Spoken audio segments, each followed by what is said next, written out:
Good morning friends, তোমরা সবাই কেমন আছো? আমি ভালো আছি, চলে যাচ্ছে আমার জীবন চ্যানেলে তোমাদের ওয়েলকাম। তোমরা ভালো থেকো, সুস্থ থেকো, সাবধানে থেকো, সবাইকে সাবধানে রেখো। যারা আমার দূরের বন্ধু তাদের জন্য উড়ন্ত ভালোবাসা, যারা আমার কাছের বন্ধু তাদের জড়িয়ে ধরে ভালোবাসা। তোমরা আমার সাথে থেকো, তোমরা আমার পাশে থেকো। এখন বাজলো 10টা 15। 10টা 15 মানে বুঝতেই পারছো, বাড়ির শুধু লোক সবাইকার খাওয়া হয়ে গেল টিফিন। তো যাই হোক, কর্তাকে আলু পরোটা করে দিলাম, ছেলেকে রুটি তরকারি করে দিলাম। আর আলুটা ব্যাগ থেকে মাখা হয়েছে, ফ্রিজের মধ্যে ছিল, তাই জন্য এটা বলছো না 9টার সময় ঘুম থেকে উঠেছো? হ্যাঁ, এখন থেকে উঠতে তো আমার একটু লেট হয় জানো, কারণ এখন নাতু আছে। তুমি তো 9টায়, আমি উঠছি ভোর 5টা। উঠতেই পারে, বলো, কোনো ব্যাপার নেই। তো যাই হোক, আমি এখন এই আলুটাকে আটা ময়দা দিয়ে মাখছি, কারণ খুব অবস্থা খারাপ সেই জন্য। তো চলো টিফিন আবার করবো। এই যে পরিষ্কার ঘরে কাজ করতে খুব ভালো লাগে। আলু চচ্চড়ি আর এই যে রুটি। ছেলে খেয়ে অফিস চলে গেছে, আর কর্তা বক বক করছে আর খাচ্ছে, এই যে দেখে নাও। আর আমি এই যে মাখছি, আর একটু আটা লাগবে।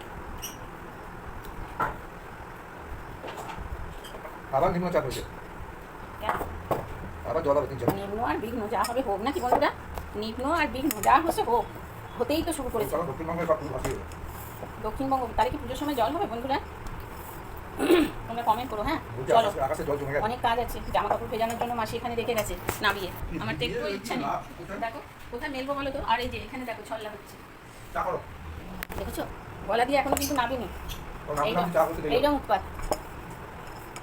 ভাবছি বাড়ি থেকে চলে যাবো ছেড়ে ছুঁড়ে দিয়ে, জানো? যাও না, এই কদিন দেখে দেখে নাও। এদের উৎপাত কেন? আমার তো গতর আছে, বলো। গতর আছে, ভালো কথা বলতে পারি, ভালো রান্না করতে পারি। একখানা বড় দিকে বেরো বলো না। দেখছো? দেখো কালকে এত খাটনি। বললাম না, তার বেলায় নিল না। ছেলে অফিস চলে গেছে, ছেলের জন্য দুটো রেখে দিই, ঝুড়ি চাপা দিয়ে রাখবো এরকম। চলো বন্ধুরা, ব্রেকফাস্টে আমার মেয়ের জন্য আলুর পরোটা, মেয়ের বাবার জন্য আলুর পরোটা তৈরি করছি। আলুটা না কালকে রাত্রিরে সিটি দিয়েছিলাম তরকারি করবো বলে, কিন্তু তরকারি আর করা হয়নি বলে আলু সিদ্ধগুলো রেখে দিয়েছিলাম। ছেলেকে একটু আলু মাখা করে দিয়েছিলাম। আলুটা না প্যাত প্যাত করছিল, তাই জন্যে আবার সেই কোনো রকমে এই দুটো রুটি করে মাঝখানে দিয়ে সেইভাবে সেঁকেছি। তো যাই হোক, রুটি করা হয়ে গেল, ফ্রিজ থেকে মাছ নিয়ে এলাম দেখলে। এবার মাছটা কী মাছ সেটা ঠিক বুঝতে পারছি না। ছেলে নাম বলেছিল কিন্তু তাও বুঝতে পারছি না। আর মেয়ে আমাকে কি হাসাচ্ছে জানো, বলছে ফ্যাসা মাছ, ফ্যাসকালা মাছ, পুসুর মাছ, জেনকি মাছ, কাসকি মাছ, এইরকম করে করে। কী জ্বালাতন! কিন্তু দেখো, এই মাছটা আমরা কোনো দিন খাইনি, ছেলে নিয়ে এসছে। এবার রান্নাও তো করছি, মেয়ে তাই বলছে না বাবা, বিষ ফিস খেয়ে মরে যাবো, আমার ছেলে এখনও মানুষ করতে বাকি আছে, আমি খাবো না। তাই আমি হাসছি। আর তোমাদের মেয়ে এরকম করছে। আর চিংড়ি মাছ দিয়ে বাঁধাকপি করেছি, সেটা তো শেয়ার তোমাদের সঙ্গে করেছি। বড্ড ন্যাকামো করে, জানো তো, হেসে হেসে পেট ব্যথা হয়ে যায়। ওই দেখো না, নিজে নিজে হাসছে, আবার নিজে নিজেই বলে যাচ্ছে পাগলের মতো। আর দুধটা জাল দিতে বসিয়েছিলাম, তাই জন্য দুধটা আবার পাশে রেখে দিলাম, এটা প্রচার দুধ। তো যাই হোক, দেখো এইবার এখন আমি চলে এসেছি, একদিকে বাঁধাকপিটা করবো আর একদিকে মাছটা করবো, কারণ আজকে বড্ড লেট হয়ে গেছে। উঠেছি লেট করে সেটা কিন্তু না, ওই যে পুচুকে খাওয়াবো, পুচুকে জামা কাপড় ছাড়ালাম, তারপরে দেখি পটি ফটি করে গায়ে পায়ে মেখে এবার কী করবো, সেই তাড়াতাড়ি করে আমি বললাম চল স্নান করিয়ে দিই। এবার স্নান করতে গেলে বাচ্চা ছেলে বলো, স্নান করালাম আর তার সঙ্গে জামা কাপড় পরালাম, সাজুগুজু করিয়ে টিপ পরে দিলাম। আসলে ওর মা তো বাড়িতে একা একাই করে, তাই এখানে হাত পা ছেড়ে দেয় না। তো যাই হোক করলাম, করার পরে এইবার এখন তোমার একদিকে বাঁধাকপি বসাবো আর একদিকে মাছটা বসাবো, সেটাই বলছি। আর দেখুন, একটু ডাল সেদ্ধ কালকের জন্য রেখেছিলাম, ভাবলাম আজকে ভাত দিয়ে খাওয়া যাবে। খাওয়া গেল না জানো, ফ্রিজে ঢুকিয়ে রেখেছিলাম, তাও খাওয়া গেল না। তো যাই হোক, সেটা কোনো ব্যাপার না।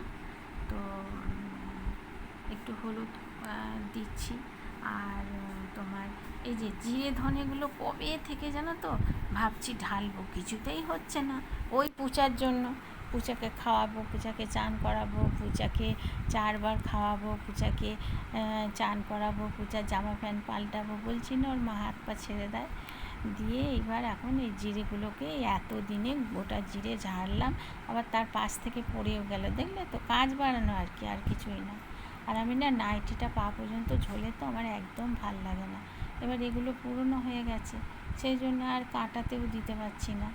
আর এ দেখো না, হলুদটাও ঢেলে নিলাম, আর কাশ্মীরি লঙ্কা ঢেলে নিলাম, গোটা জিরে ঢেলে নিলাম, দিয়ে তারপরে ওটা তো একটা বিরাট কাজ বলো, ঢালাঢুলিটা।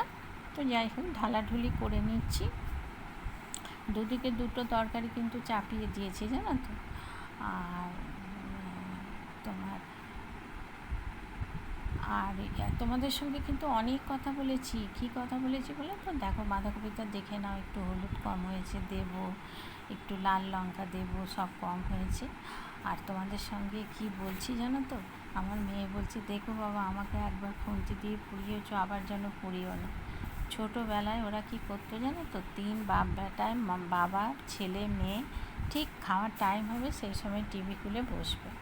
তখন প্রায় 10:30 মনে করো। এবার আমি ডিম ভেজেই যাচ্ছি, ওদেরকে দিয়ে যাচ্ছি, ডেকে যাচ্ছি, উঠছে না। এত সব বইয়ের নেশা। এবার যেই আমার রান্নাঘরে বেশি, যেই কোয়ার্টারে থাকতাম, তখন যেই মেয়ে এসেছে আমার পিছন দিকে, আমি তো দেখতে পাইনি, ডিমটা নিয়ে যেই ঘুরেছি গো, কী বড় অ্যাক্সিডেন্ট!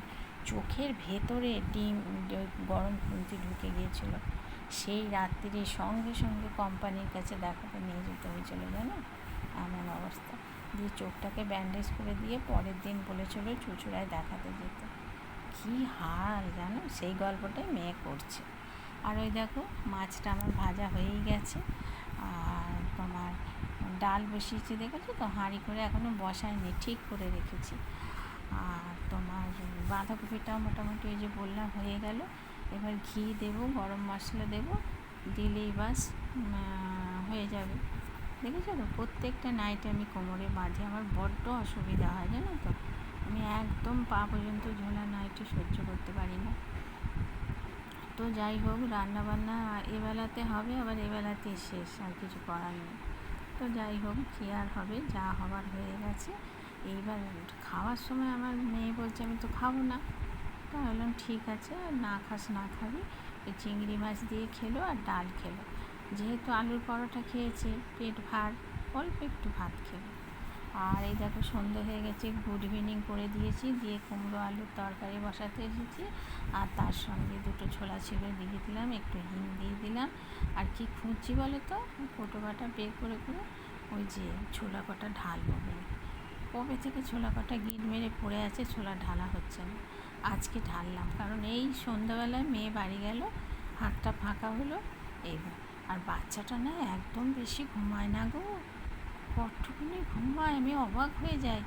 এবার না ঘুমালেই তখন মা নাও মা নাও মা নাও। যাই হোক, কুমড়ো আলুর তরকারি বসিয়ে দিলাম, ওই দেখো বাসন মেজেছি, সেগুলোও দেখিয়ে দিলাম। লাস্টে ছেলের পরোটাটা গরম গরম করছি। রুটি কিন্তু আমার অনেকক্ষণ হয়ে গেছে। তো যাই হোক, গরম গরম পরোটাটা করে নিলাম। ওই দেখো, কুমড়ো আলুর তরকারি ছোলা দিয়ে করে নিলাম, বাসন মেজে নিলাম, পাথর সব পরিষ্কার করে নিলাম। এবার রাত্রিরে খাওয়া হবে। আর লাস্টে তোমাদের ওই দেখো রুটিটাও দেখিয়ে দিলাম। আর আজকে আম এনেছে, তোমাদের দেখিয়েছি কি আমার খেয়াল নেই। যাই হোক, আমগুলো জলে ভেজাতে দিয়েছি। এবার আমগুলো কাটবো, কেটে তারপর খাওয়া শুরু হবে।